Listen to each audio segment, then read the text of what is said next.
heureuse de la victoire, sans appel. Ah, pour vous considérer qu'il y a déjà la victoire? Oui, il y a la victoire. On a vu.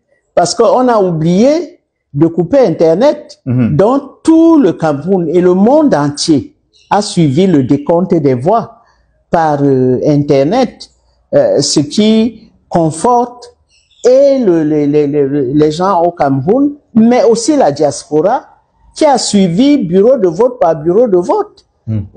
C'est-à-dire que la seule chose qu'ils ont oublié, c'est de nous enlever Internet. Et quand Internet marche, ça veut dire que on a le monde entier qui suit ce qui se passe au Cameroun. Bon, c'est vrai, si on se limite à la diaspora était représentée par près de 34 000, un peu plus de 34 000 électeurs. C'est insignifiant par rapport aux 8 millions d'inscrits, non? Absolument. Mais ce que je veux dire, c'est que c'est le monde entier qui a suivi le décompte sur Internet, et ce qui fait que ça a aussi répercuté les éléments, y compris dans les chaînes de télévision et les radios internationales.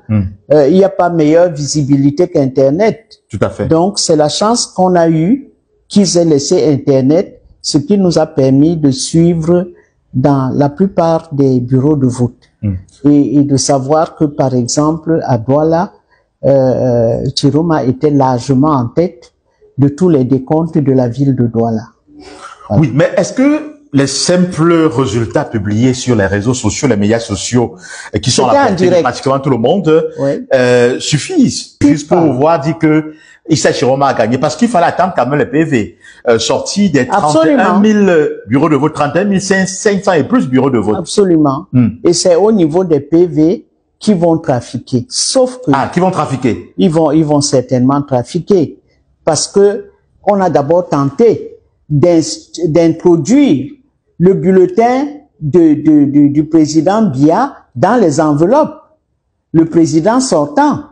Et les votants ont démasqué cette fraude-là, qui consistait à préparer des enveloppes pour que quand tu mets ton Chiroma, on le jette et on retient Biya en disant que tu as voté Biya.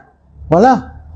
Donc, c'est sûr, il y aura, puisqu'on a même vu des fraudes en direct, des tentatives de fraude, beaucoup. Il y en a d'autres qu'on n'a pas pu saisir. On a parlé des urnes qui étaient dans des maisons individuelles. Ça, c'est la tactique qu'utilise le régime depuis l'avènement du multipartisme. C'est depuis ce temps-là que les mécanismes de fraude ont été huilés et ont été mis en œuvre pour que le président soit toujours gagnant. Le phénomène Issa Chiroma, que je dois féliciter au passage, a été fulgurant.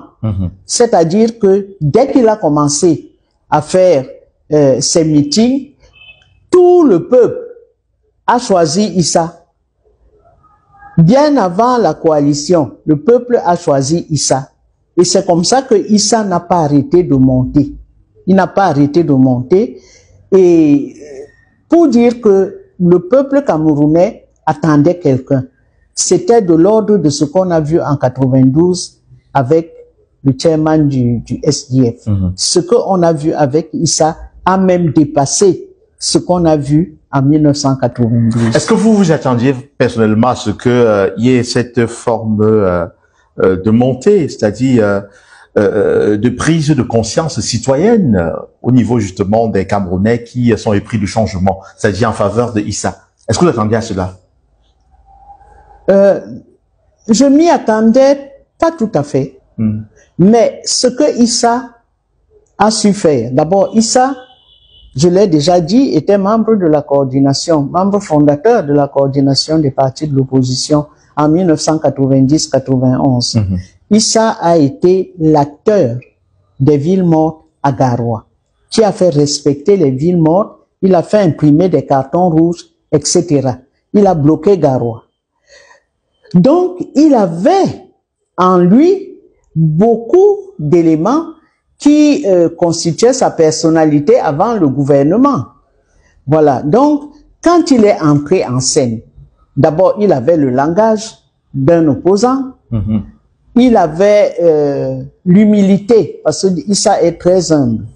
Il avait l'humilité pour parler aux gens, pour aller vers les gens. Ce qu'il a fait à Bamenda, ce qu'il a fait partout ailleurs, c'est son comportement qui a été exemplaire comme opposant.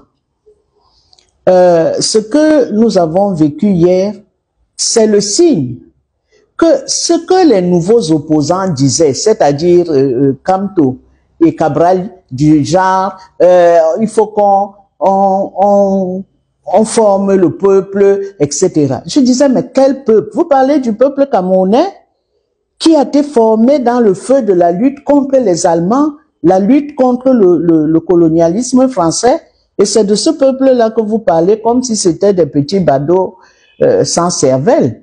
Alors, ce qui a été magistral, c'est que Issa leur a fait voir que la vieille opposition dont ils se moquaient tous les jours en disant ils ont échoué, ils n'ont pas pu, dès l'entrée en scène de Issa, il les a écrasés. Pourquoi?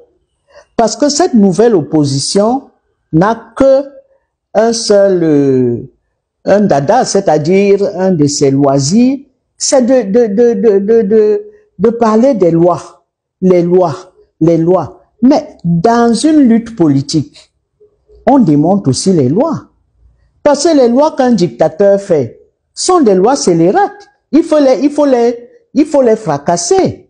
Voilà la différence entre cette opposition des juristes de 2018 et l'opposition de 1991, qui était une opposition qui disait on veut la conférence nationale pour remettre tout le pays, toutes les institutions à plat. C'était ça notre credo.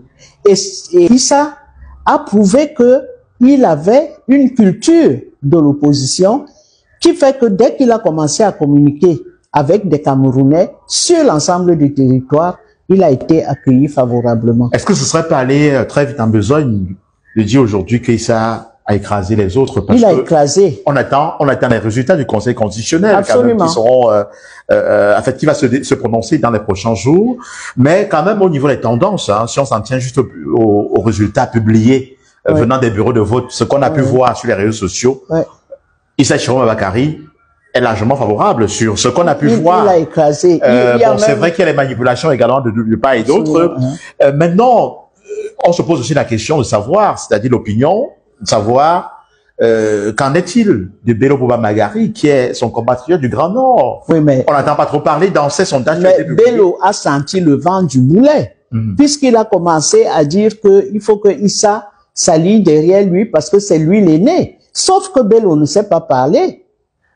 Bello peut bavarder pendant des heures, vous ne comprenez pas où il va, d'où il vient, tandis que Issa, c'est réglé. Bon, c'est peut-être, ça tient peut-être à sa formation d'ingénieur. Il est rigoureux dans le débat. Et il est rigoureux lorsqu'il se met à émettre des idées. Il sait les ordonner, il sait très bien ce qu'il veut faire. Ce qui n'est pas le cas de Bello. Bello ne sait pas parler, il n'a jamais su parler, il parle un peu, après il se tait.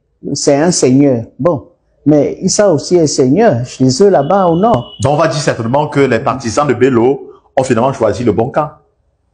Ceux de Bello. En allant se l'allier, en allant justement plutôt voter pour Issa. Parce que c'est un résultat publié d'un vainqueur Issa dans le fief même de Bello. Oui, ça veut dire que quand Issa a commencé à monter, les gens qui étaient acquis à Bello ont rejoint le camp de Issa et ils ont massivement voté pour Issa. Si bien que finalement, Bello s'est retrouvé tout nu. Tout nu. J'ai vu des endroits où il a fait deux voix. Quand Issa faisait 200 voix. Ça veut dire que les gens ont déserté le camp de Issa, de Bello, pour rejoindre le camp de Issa. Voilà. Maintenant, une autre question. Est-ce qu'on peut attendre à ce que Issa Chiroma puisse s'autoproclamer vainqueur de cette élection? On a un peu vu ce qui s'est passé en 2018 avec le professeur Maurice Kamto qui avait estimé avoir gagné ces élections. Est-ce qu'il y a une certaine opinion qui se dit Issa devrait justement se prononcer. Est-ce qu'on peut s'attendre à ce qu'il le fasse avant le Conseil constitutionnel? Le problème. On a vu un déploiement militaire. Ce que le président... Les forces de défense devant son domicile à Garoua, qui a même suscité quelques émeutes avec les populations de ce côté. Ce qu'il y a, c'est que Moulinex a mis tellement d'ardeur à désigner Issa comme le type à abattre. Et il faut rappeler ce qui s'est passé en 92. C'est-à-dire que le chairman fait un raz-de-marée. Le président prend peur. Qu'est-ce qu'il fait? Il envoie des camions de militaires à Bamenda. On met Bamenda en état de siège. Il n'y a pas de guerre, il n'y a rien. Mais on met les militaires partout. Et autour de la maison, on met Fundi en résidence surveillée. Pendant plus d'un mois, 1 mois et demi, il est dans la maison, il ne sort pas. Il est encerclé. Et ça fait une mauvaise image. C'est ce qui va se passer certainement dans les jours à venir. C'est ce qu'ils veulent faire. Quand le président, quand le ministre commence à dire, ah oui, il est allé se cacher là-bas, mais il faut qu'il sache qu'il n'a pas de porte blindée. Ah bon? Donc vous voulez faire un coup de force? Ça veut dire que peut-être que le président l'envisage pour faire taire Issa Chiroma, mais c'est très maladroit. Parce qu'aujourd'hui, le développement des nouvelles technologies est tel que on a pu avoir le décompte des votes en direct dans nos lits, dans nos chambres. Quand tu as ta connexion, tu suis tout en direct.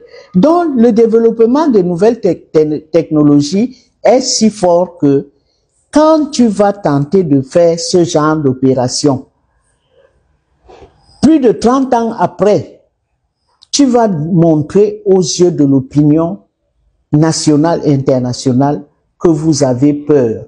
Et que parce que vous avez peur, vous êtes prêt à tuer le candidat de l'opposition. C'est ça la différence. Parce qu'il s'est avéré tout de suite qu'il y a un duel. Il n'y a plus les 11 candidats, machin. Non. Il y a un duel entre le président sortant et un opposant qui sort de sa maison, c'est-à-dire Issa Chiroma. Et c'est ce duel-là a écrasé le match. Voilà.